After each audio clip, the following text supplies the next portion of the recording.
अनात्मस्तु शत्रुत्वे वर्तेत आत्मेव शत्रुवत्। जो मनुष्य इस मनुष्य जीवन को प्राप्त करने के बाद स्वयं को जानने में सफल नहीं होता, आत्मेव शत्रुवत्, वह स्वयं के साथ शत्रु जैसा व्यवहार करता है। अर्थात इस दुनिया में आने के बाद यदि हम अपने आत्म स्वरूप को नहीं पहचान पाते, खुद को नहीं जान पाते, तो स्वयं के साथ शत्रु जैसा व्यवहार कर रहे हैं। इसलिए एक स्थान पर उन्होंने ये भी कहा, उद्धरेत आत्मना आत्मानम न आत्मानम अवसादेत। स्वयं का उद्धार स्वयं करो, स्वयं को निराशा में डालकर अवसादग्रस्त करके शत्रु जैसा व्यवहार न करो, क्योंकि तुम ही स्वयं के मित्र हो और तुम ही स्वयं के शत्रु भी हो। टैगोर ने अपनी गीतांजलि में इसी तरह की प्रार्थना की। रविंद्रनाथ टैगोर ने मम अंतर विकसित करो अंतर तर हे, निर्मल करो जागृत करो उद्यत करो हे। कि परमेश्वर मेरे अंतर को, आंतरिक शक्ति को विकसित करो। मेरे अंदर में रहने वाले मेरे मालिक, मेरे प्रभु, तुम मेरे आंतरिक स्वरूप को विकसित करो। देखा जाए, हम जो बाहर दिखाई देते हैं वो अपने अंदर के कारण। अगर कोई बेईमान आदमी बेईमानी का व्यवहार करता है तो सबसे पहले मन बेईमान होता है। झगड़ालू व्यक्ति का मन पहले झगड़ालू बनता है, तो फिर उसकी वाणी और उसका व्यवहार झगड़ालू बनता है। निराश व्यक्ति की निराशा जो संसार में दिखाई देती है, उसका एक स्वरूप ये भी है कि उसका आंतरिक रूप अंदर से बहुत अधिक डिप्रेस हो चुका है, निराश हो चुका है। इसलिए वो संसार को निराशा की दृष्टि से ही देखता है। और भयग्रस्त व्यक्ति को जब वो अंदर से डरा हुआ होता है, जब व्यक्ति को फोबिया हो जाता है, तो दुनिया की हर चीज में उसे डर डर महसूस होता है। और यहाँ तक हो जाता है कि अगर कोई व्यक्ति कहीं कोने में खड़ा होकर किसी से बात भी कर रहा है, तो उसे लगता है कि ये मेरी ही बात कर रहे हैं, मेरे बारे में बात कर रहे हैं, और दुनिया को अपने काम से फुर्सत नहीं। लेकिन आदमी अंदर से डरा हुआ है, तो उसे लगता है सारी दुनिया जैसे उसके खिलाफ है, उसी पर हंस रही है, उसी के लिए कह रही है। इसलिए ध्यान रखिए कि सबसे पहले हमें अपने आंतरिक स्वरूप को जागृत करने की कोशिश करनी चाहिए।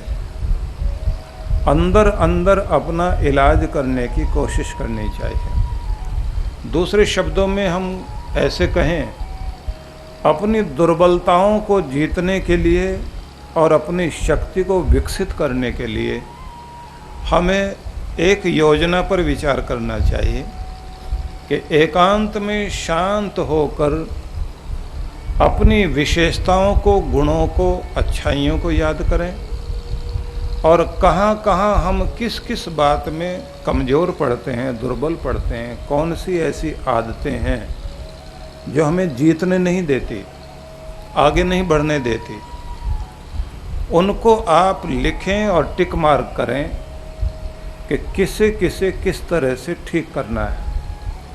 और ध्यान रखें कि जब तक जीवन चलता है व्यक्ति अपना सुधार और अपना निखार, अपने आप को निखारने में और अपने को सुधारने में, जिसको हम कहेंगे आत्मनिर्माण, आत्म सुधार, आत्म विकास, ये यात्रा हर एक व्यक्ति की चलनी चाहिए। बर्नार्ड शॉ बहुत बड़े चिंतक हुए, जॉर्ज बर्नार्ड शॉ। उसने कहा कि मैं सप्ताह में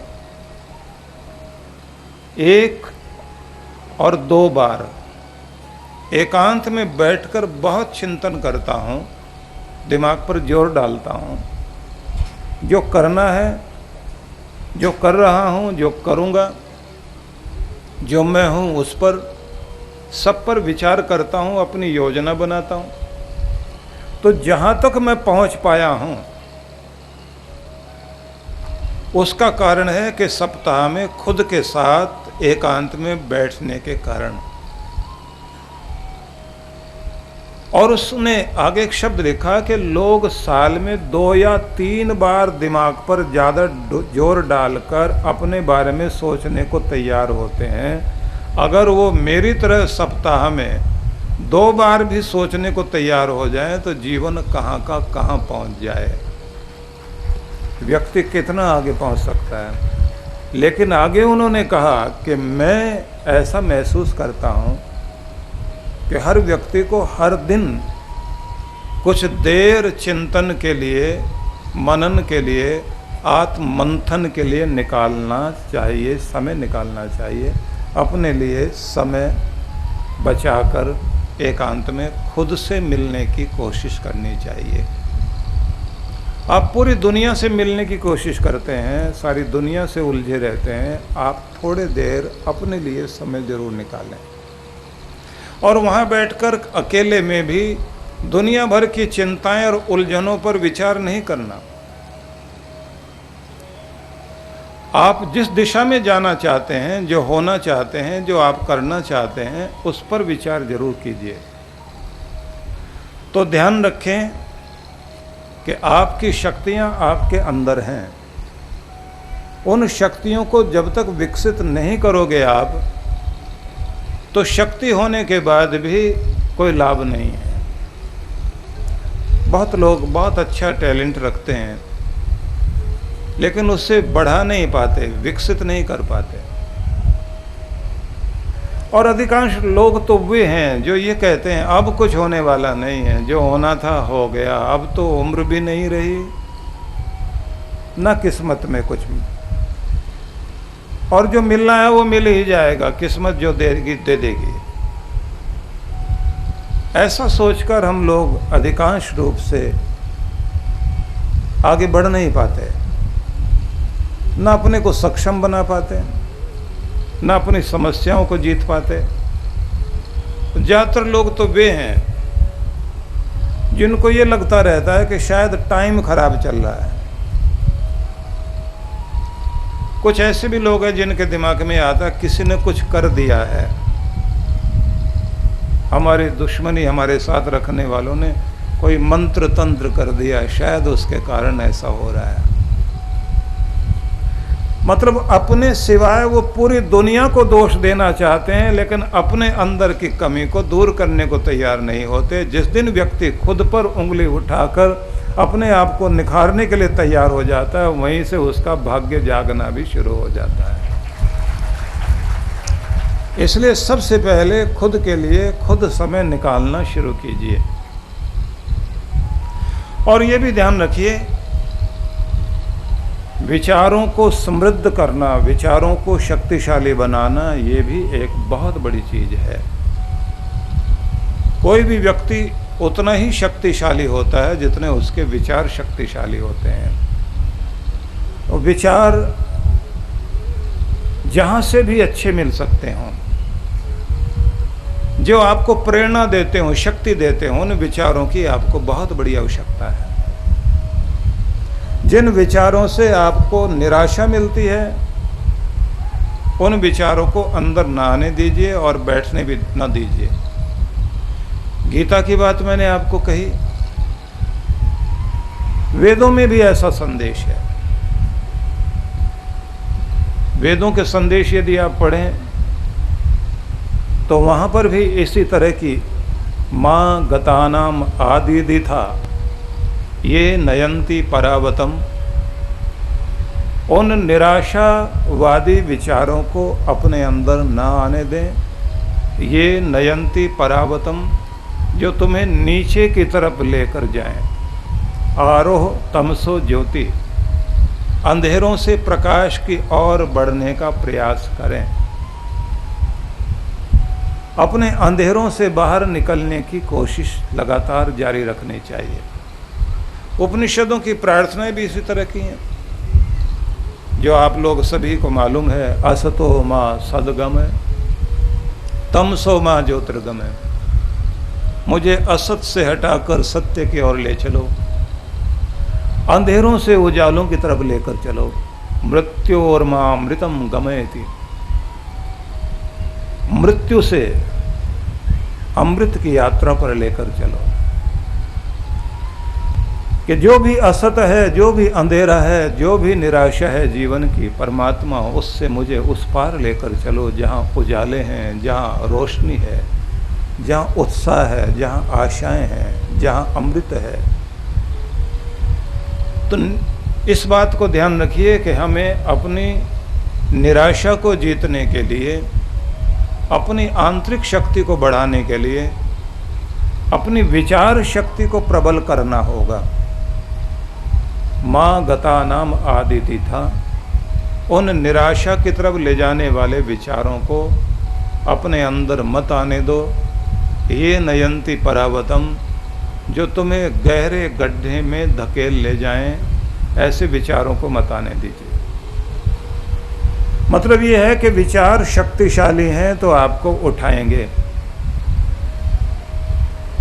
आपने फ्रांस के अधिनायक नेपोलियन का नाम सुना है।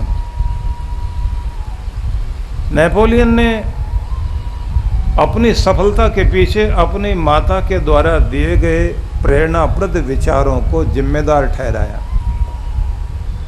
उसने कहा कि मेरे विद्यार्थी काल में जब भी कभी मैं निराश हुआ तो माँ के पत्र,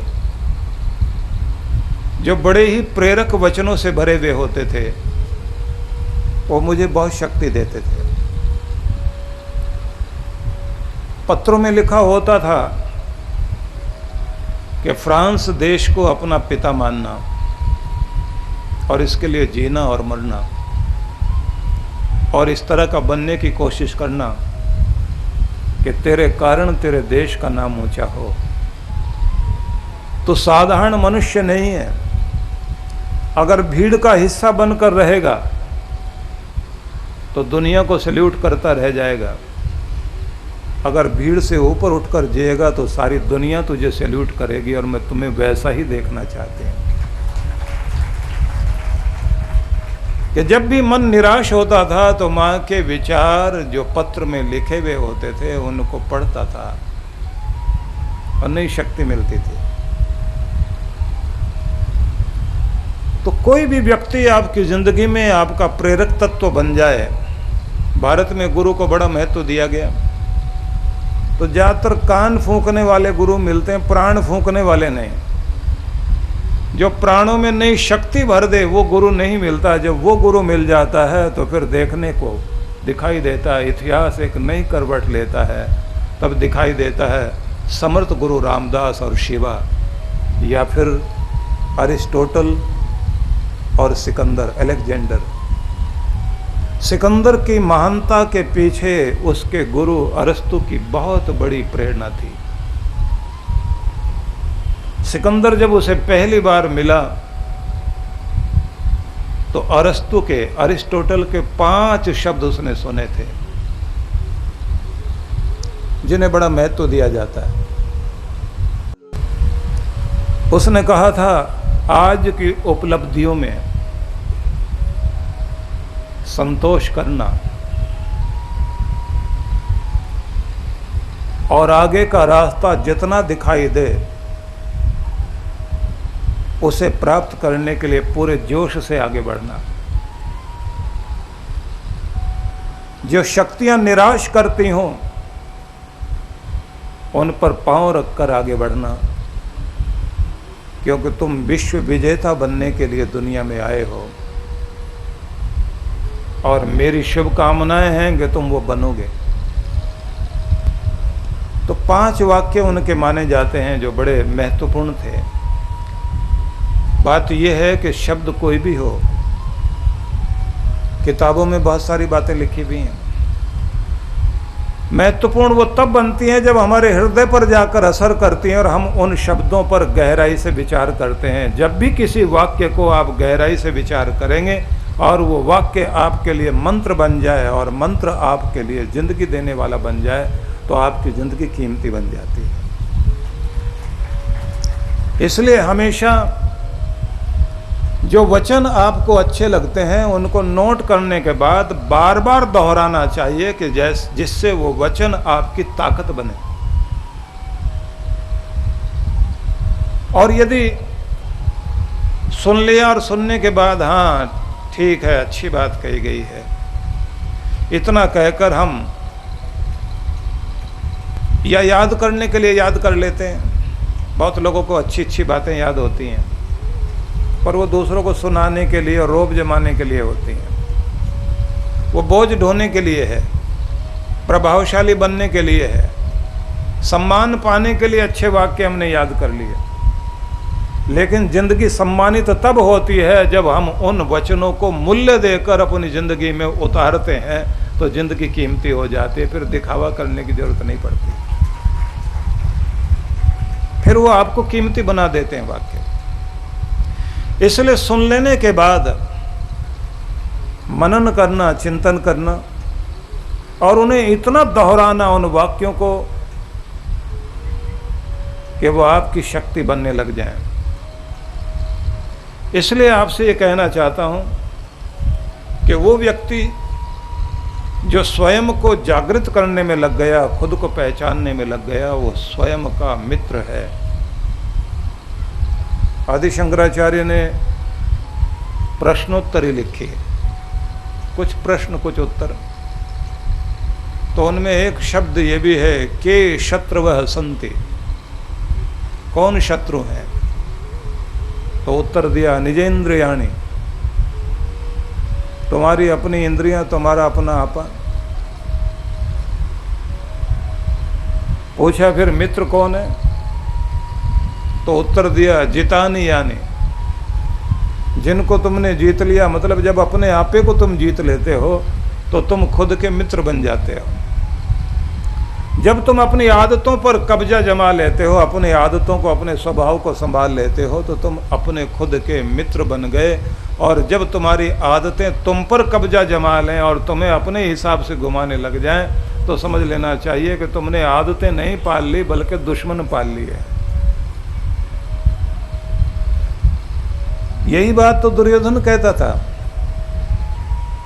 जानामि धर्मम न च मे प्रवृत्ति, पता है मुझे धर्म क्या है लेकिन मेरी कोई रुचि नहीं है उसमें। जानामि अधर्मम न च मे निवृत्ति, अधर्म का भी पता है लेकिन उससे हटने को मन नहीं करता। केनापि देवेन हृदय स्थितेन यथा नियुक्तोस्मि तथा करोमि, कुछ अंदर बैठा हुआ है जो जिधर मुझे चलाता है उधर चलता हूँ। मतलब सीधी सी बात है, जो आदतें बन गई तो मैं क्या करूँ, वही करता हूँ। ये तो बिल्कुल उसी तरह की बात हो गई। किसी एक महिला को अपने पति से बहुत ज़्यादा परेशानी थी क्योंकि शराब बहुत पीता था। तो कोई प्रवचन के लिए महात्मा आए हुए थे, उनके पास उनको लेकर गई, प्रार्थना की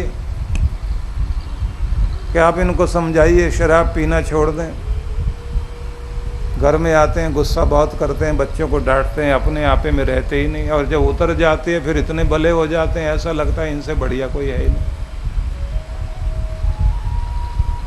और जब इनको कहते हैं कि मत पियो तो कहते हैं इतनी पीड़ा है कि उस पीड़ा को भुलाने के लिए कुछ तो करना ही पड़ेगा, गम गलत करने के लिए पीता हूँ। अब ये तो पता नहीं इनके तो गम गलत होते हैं ना होते, लेकिन हमारे गम बढ़ जाते हैं, हम बहुत परेशान हो जाते हैं। आपको इलाज बताइए। महात्मा जी थोड़ी जल्दी में थे, उन्होंने एक मोटी सी किताब उठाई अपनी और उनको देकर कहा, ये लेकर जाओ और इन्हें कहो कि ये पढ़ें। इन्होंने अगर पूरी पढ़ ली तो पक्की बात है कि छूट जाएगी शराब, उसके बाद नहीं पिएंगे। और सच में पुस्तक दे दी गई, वो लेकर चले गए। 15 दिन के बाद वो महिला मिली। महात्मा ने पूछा, क्या हुआ, कुछ बात बनी? तुम शिकायत कर रहे थे कि सारे पैसे शराब में लगा देते हैं, अब तो तुमसे पैसे नहीं मांगे।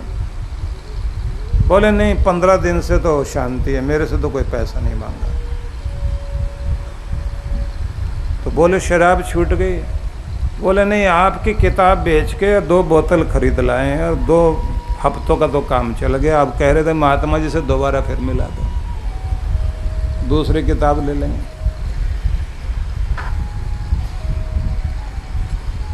बड़े बड़े ज्ञान की बातें पढ़ने के लिए दे दी जाएं, याद करने के लिए दे दी जाएं, फर्क नहीं पड़ता। ये तो बिल्कुल उसी तरह की बात है कि जैसे कोई हथौड़ा लेकर ताले को पीटना शुरू करें। 1 मारा, 2 मारा, 3 मारा, 10 मारे।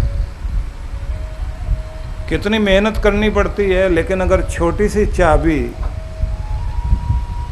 ताले के हृदय तक पहुंच जाए और उसको स्पर्श कर जाए तो देर नहीं लगती, ताला अपने आप खुल जाता है। अगर कोई एक युक्ति जैसी चाबी व्यक्ति के दिल और दिमाग तक पहुंच जाए, फिर हथौड़े मारने की जरूरत नहीं, अपने आप व्यक्ति बहुत सारी मुसीबतों से छूट जाता है।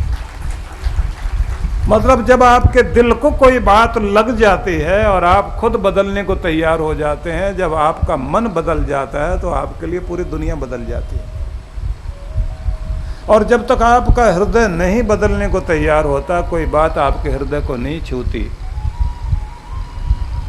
देते रहिए ज्ञान की बातें। कितने माँ बाप सब अपने बच्चों को समझाते ही हैं, और समझने वाला ये सोचता है इनको आदत भाषण की है।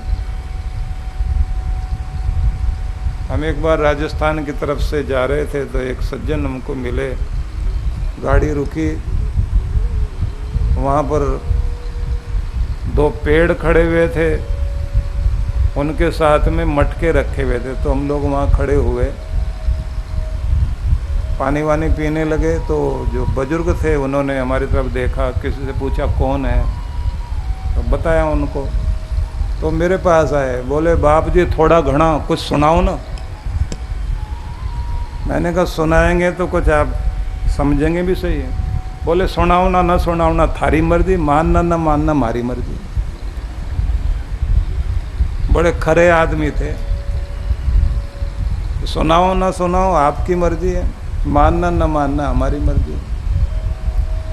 कुछ लोग सुना रहे हैं, धार्मिक मनोरंजन हो रहा है। कुछ लोग सोचते हैं पुण्य होता है, चलो सुन लेते हैं जाके। अब सुनाना हमारी मर्जी, न मानना तुम्हारी मर्जी। लेकिन बात ये नहीं है, किसी भी वाक्य से किसी भी तरह इस जिंदगी पर कोई तो प्रभाव आए, क्योंकि तुम परमात्मा की दिव्यता को प्रकट करने के लिए दुनिया में हो। और वो दिव्यता जब आपके अंदर से प्रकट होने लगती है, जो प्रार्थनाएं की जाती है ना, प्रार्थनाओं में कहा जाता है कि हे प्रभु, मैं खुद की पहचान भूल बैठा हूं, तो मुझसे मेरी पहचान करा। मैं नहीं जानता कि मैं क्या हूं, कौन हूं, कैसा हूं। मुझे मेरी पहचान कराने में मेरी मदद कर।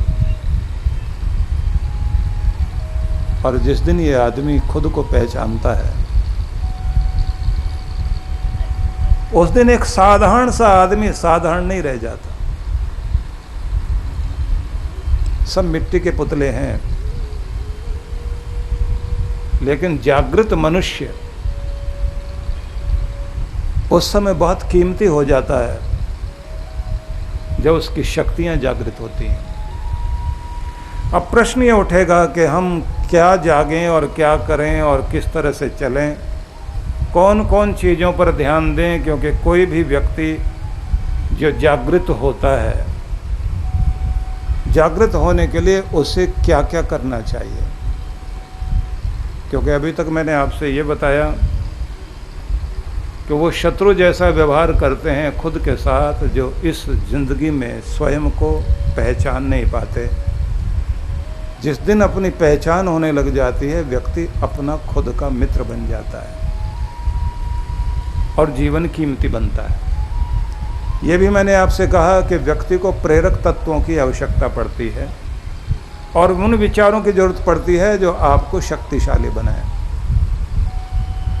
ये भी कहा कि सुनने के तो सुन लेते हैं हम लोग, लेकिन सुनने के बाद जब तक वो विचार हृदय को नहीं छूते तो ज्ञान की बड़ी बड़ी बातें हमारे लिए स्मरण में तो आ जाती हैं, स्मृति पटल पर तो आ जाती हैं, लेकिन वो हमारी शक्ति नहीं बनती।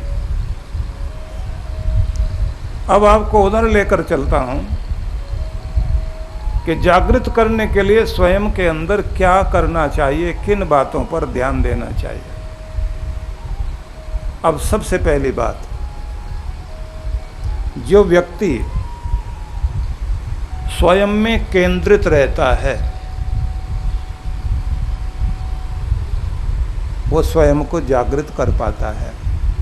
अभी मोटा मोटा सुना रहा हूँ आपको, उसकी बारीकी में जाएंगे तो आपको उसके का महत्व समझ में आएगा। दूसरी बात है कि वो व्यक्ति स्वयं को जागृत कर पाता है जो क्षण क्षण में जीना जानता है। तीसरी बात, वह व्यक्ति जो अपनी चिंताओं का परमात्मा के प्रति समर्पण कर देता है, वह स्वयं को जागृत कर पाता है और जीवन का आनंद ले पाता है। वह व्यक्ति जो होश में जीता है, सतर्क रहता है, सावधान रहता है, खंडित नहीं होता, अखंड में जीता है, वो जागृत होकर पूर्ण आनंद ले पाता है। तो 12-13 बिंदु हैं, लेकिन मैं एक एक पर आपका ध्यान आकृष्ट करूंगा और मैं चाहूँगा कि थोड़ा ध्यान से आप लोग सुनेंगे, समझने की चेष्टा करेंगे। अब सबसे पहली बात, केंद्रित रहना। केंद्रित रहने का मतलब है कि आप स्वयं से ये प्रश्न करें कि मैं अपनी ज़िंदगी से क्या चाहता हूँ। जैसे ही आप ये सोचते हैं कि मैं जीवन से क्या चाहता हूँ, जीवन को कहाँ चाहता हूँ, जीवन को कहाँ ले जाना चाहता हूँ, मैं क्या पाना चाहता हूँ, क्या होना चाहता हूँ, आप अपनी ज़िंदगी के क्या सपने देखते हैं, आप अपने जीवन के बारे में, एक अच्छे बेहतर जीवन के बारे में क्या कल्पना करते हैं, क्या होना चाहिए। ध्यान रखिए कि प्रत्येक व्यक्ति ऐसा सुख चाहता है जो हमेशा टिका रहे और ऐसी शांति चाहता है जो कभी खत्म ना हो और ऐसी शक्ति चाहता है कि कभी निर्बलता महसूस ना हो और ऐसा प्रेम चाहता है जिसका अंत ना हो और जो कभी घृणा में और बैर में ना बदले। ऐसी संपन्नता चाहते हैं हम लोग कि कभी किसी रूप में हम गरीबी महसूस ना करें और इतना आनंदित होना चाहते हैं कि कभी आंख में आंसू ना आए और ऐसी निडरता चाहते हैं कि ज़िंदगी में किसी भी बात का कोई डर हो ही नहीं। अभी नवरात्रे आ रहे हैं ना, तो नवरात्रों में एक प्रार्थना करने के लिए कहा जाता है। मेरे साथ आप बोलिए, देहि सौभाग्यम आरोग्यम देहि में परमम सुखम रूपम देहि जयम देहि यशो देहि द्विषो जहि, ये प्रार्थना की जाती है, जिसका मतलब है कि हे जगदम्बा जगजननी माँ परमेश्वरी, मैं प्रार्थना करता हूँ देहि सौभाग्यम, मुझे सौभाग्य प्रदान कर। 8 लक्ष्मी का, अष्ट लक्ष्मी जो कही जाती हैं, वैभव लक्ष्मी, योग लक्ष्मी, भोग लक्ष्मी, काम लक्ष्मी, अमृत लक्ष्मी, सत्य लक्ष्मी, सब लक्ष्मियों को जब मिला देते हैं तो इसे कहा जाता है सौभाग्य, कि मुझे सौभाग्य दे। दुर्गा सप्तशती आप जब पढ़ेंगे तो कहते हैं कि सप्त श्लोकी दुर्गा का पाठ, ज्ञानी नाम अपि चेतांसी देवी भगवती सा बलादाकृष्य मोहाय महामाया प्रियच्छति, यहाँ से शुरू करें 7 श्लोक पाठ करने के साथ फिर बाद में हाथ जोड़ के प्रार्थना करनी चाहिए, देहि सौभाग्यम आरोग्यम, कि मुझे सौभाग्य दो, आरोग्य और स्वास्थ्य दो, सेहत दो। देहि में परमम सुखम, परम सुख प्रदान करो, सुख सुविधा आराम। रूपम देहि, सुंदर सुदर्शन व्यक्तित्व, अच्छी पर्सनैलिटी।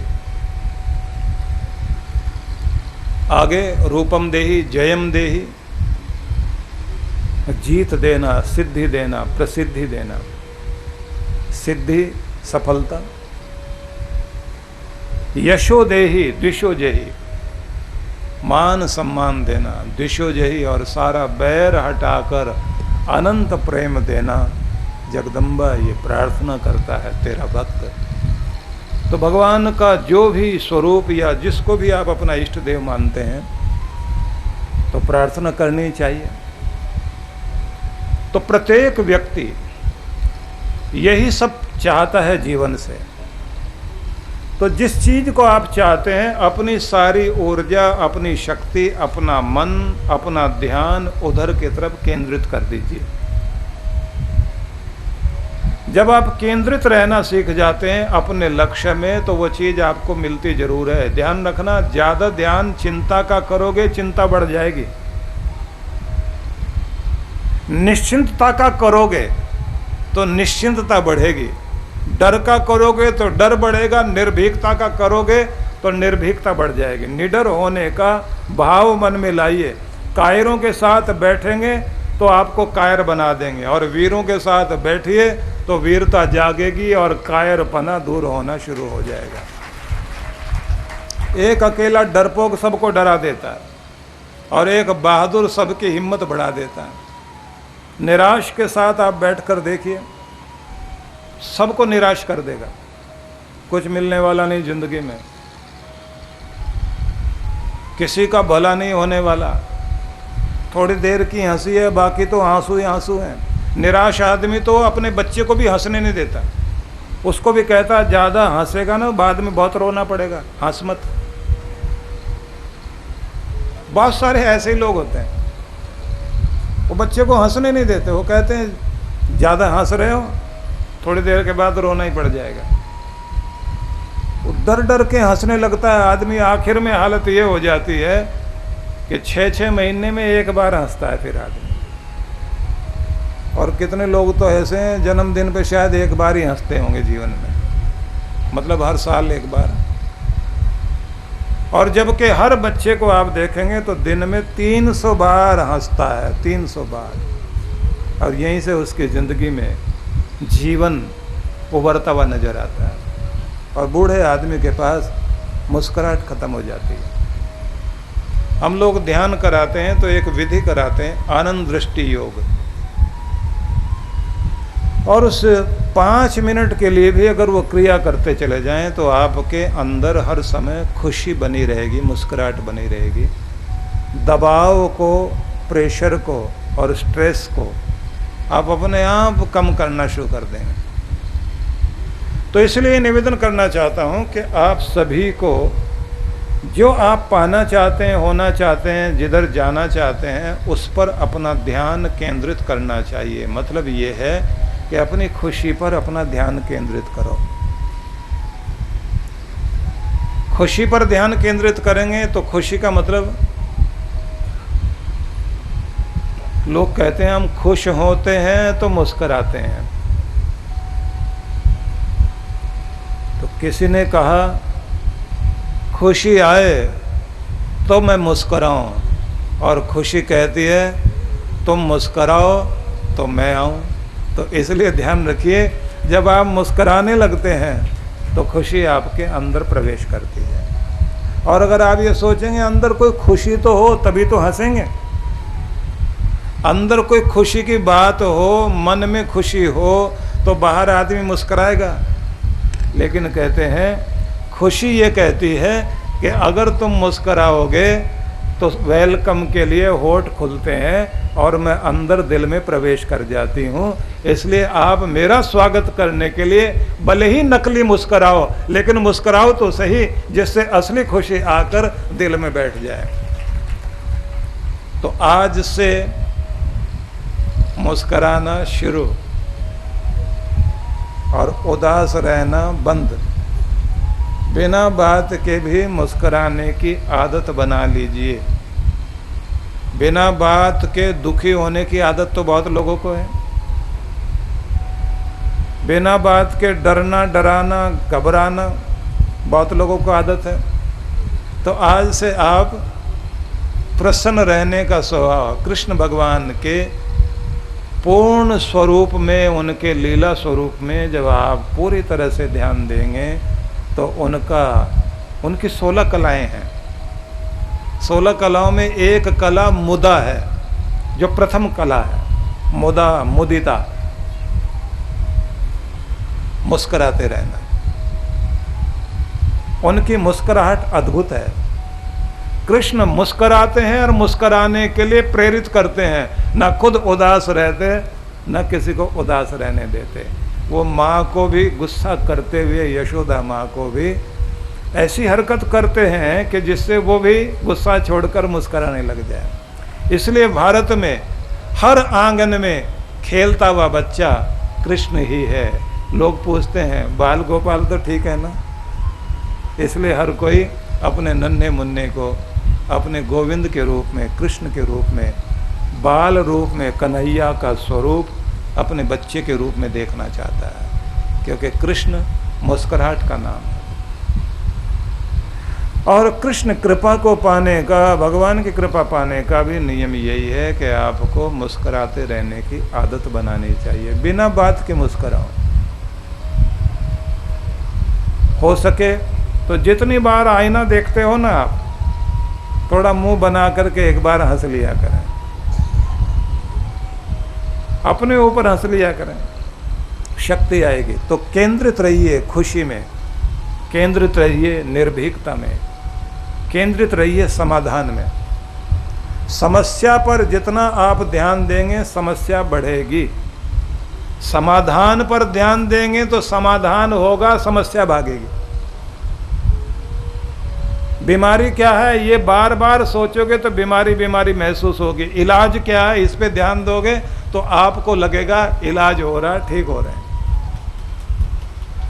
ध्यान रखना, बीमारी पर ज्यादा ध्यान दो, दर्द पर ध्यान दो, दर्द बढ़ेगा। परेशानी पर, कोई आदमी पूछ ले बहुत उदास से लग रहे हो, ठीक तो हो, तबीयत तो ठीक है, आदमी खांसना शुरू कर देगा, हाँफना शुरू कर देगा, क्या बताएं, थोड़ा कुछ है तो सही। अच्छा कुछ कहते ही आदमी अपने आप को अच्छा महसूस करता है। तो एक नियम है मनोविज्ञान का कि जिस चीज़ पर आप मन को केंद्रित करते हैं वही चीज़ आपकी बढ़नी शुरू हो जाती है। जिस चीज़ पर आप ध्यान दोगे वो चीज़ बढ़ेगी। डर पर ध्यान दोगे डर बढ़ेगा, निडरता पर ध्यान दोगे निडरता बढ़ेगी। इसलिए गरीबी पर बहुत ध्यान दोगे तो गरीबी ही बढ़ेगी। गरीबी मतलब आदमी ये सोचता हुआ हम तो बस पता नहीं शुरुआत से ही ऐसे चले आ रहे हैं, पता नहीं कैसे हमारे काम बने आज तक, लेकिन कोई भी पैसा वैसा तो हाथ में है ही नहीं। और जैसे आदमी दूसरी तरह सोचता है, सकारात्मक सोच ले आए, नेगेटिव अप्रोच छोड़ दें। तो पॉजिटिव थिंकिंग लाते ही आप क्या सोचेंगे, भले ही हाथ में पैसा नहीं दिखाई देता हो, लेकिन हमारा हाथ हमारे भगवान ने पकड़ रखा है, कैसे भी करके हमारे काम पूरे जरूर हो जाते हैं। लाज रखता है भगवान, उसकी बहुत बड़ी मेहर है। वो ये कहता है हाथ पे पैसे नहीं रखूंगा, लेकिन काम तेरा पूरा करूंगा जरूर, काम बिगड़ेगा नहीं, देर सबेर होगी लेकिन काम तो पूरा होगा। तो फिर क्या समझ में आता है? समझ में आता है कि दो तरह के बच्चे हैं दुनिया में। एक वे जिनके माँ बाप अमीर हैं और हाथ में पैसा देकर कहते हैं जो मर्जी आए जा कर के खरीद लो। एक बच्चे वे हैं पिता के पास जो होना चाहिए वो है, लेकिन पिता हाथ में पैसे नहीं देता, साथ साथ चलता और ये कहता जो चीज़ की ज़रूरत है मैं साथ जाऊंगा और तुम्हें दिलवाऊंगा।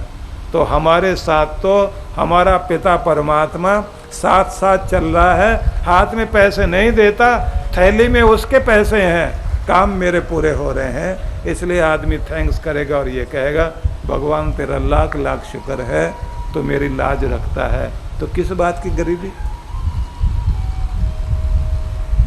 काम तो चल ही रहे हैं।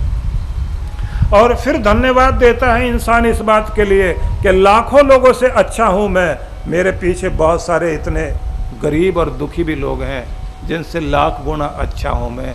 इसलिए उस परमात्मा का शुक्रगुजार हूँ कि उसने मेरी लाज रखी हुई है, मेरा सम्मान रखा हुआ है। कितनी बड़ी कृपा है उसकी। तो अगर आप सकारात्मक सोचने लग जाएं, सब चीज़ें ठीक होती हैं। हॉलैंड का एक नायक सेनापति वहाँ का इंग्लैंड पर हमला करने गया था,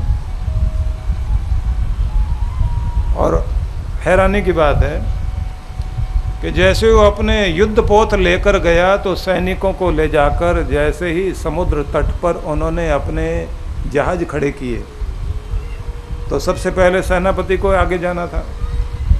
सेनापति निकलकर जैसे ही आगे चला तो जो सीढ़ी बनाई गई थी किनारे तक पहुंचने के लिए, जहाज में, पानी के जहाज में होती है, उसे किनारे तक लगा देते हैं, तो उससे होकर जैसे उसने पाँव जमीन पर रखना था तो ऐसा लड़खड़ाया, धड़ाम से गिरा।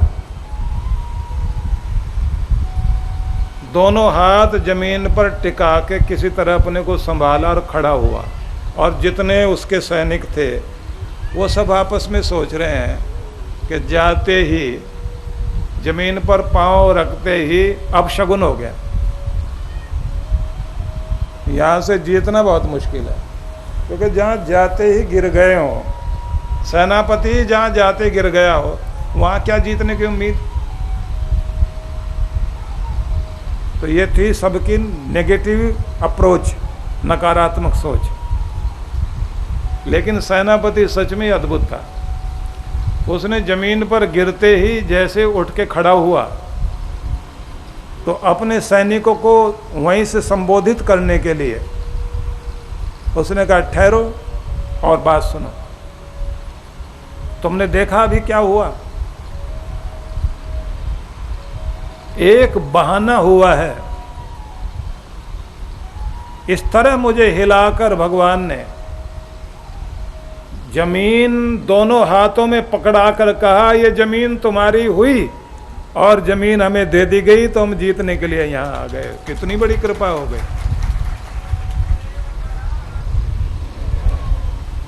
बात ही बदल दी उस व्यक्ति ने। मित्रों, जमीन हाथ आ गई है, दोनों हाथ टिका दिए भगवान ने, रखा संभाल अपनी जमीन, ये है तुम्हारी। और ये कहते ही उसने कहा कि सब सैनिक बाहर आ जाओ, तोपें बाहर ले आओ। तोपें बाहर लेकर आए। उसने कहा अब निशाना लगाकर अपने ही जहाज़ों को उड़ा दो। जहाज उड़ा दिए। बोले मित्रों, अब दुश्मन के जहाज़ों पर बैठ करके ही अपने देश में वापस जाएंगे। वापस जाने का और कोई रास्ता नहीं, या तो मौत या फिर विजय। मतलब कुछ लोग होते हैं ना कि जो डरपोक होते हैं, उनको अच्छी बात भी बता दो तब भी वो अगर मगर किंतु परंतु करते रहते हैं। तो उसे दूर करने के लिए उसने तोप से वो जहाज ही उड़ा दी। अब सबको समझ में आ गया अब तो किसी भी तरह जीतना ही पड़ेगा, क्योंकि नहीं तो मरेंगे। और वो विजय प्राप्त कर गए, दुनिया को हैरान कर दिया। मैं निवेदन करना चाहता हूं आप सबसे, ये आदमी के विचार ही तो हैं। अगर ये शक्तिशाली हो और सही दिशा में केंद्रित हो जाए, आदमी न जाने क्या क्या कर देता है। और हमारे मन को निराश करने वाले इतने इतने सारे लोग हैं, रोज न जाने किस किस तरह की बातें करके हमारा मन निराश करते हैं, जिसका परिणाम ये है हमको लगता रहता है जरूर कुछ न कुछ गड़बड़ी होगी। तो मैं निवेदन करना चाहूँगा, निराशा हटाइए, मन को केंद्रित कीजिए शुभ की ओर। तो जो खुद का मित्र बनना चाहता है, विजेता बनना चाहता है, तो उसे सबसे पहला बिंदु अपनाना है केंद्रित होना, लक्ष्य के लिए, सपनों के लिए, जो पाना चाहते हो उसके लिए केंद्रित होना।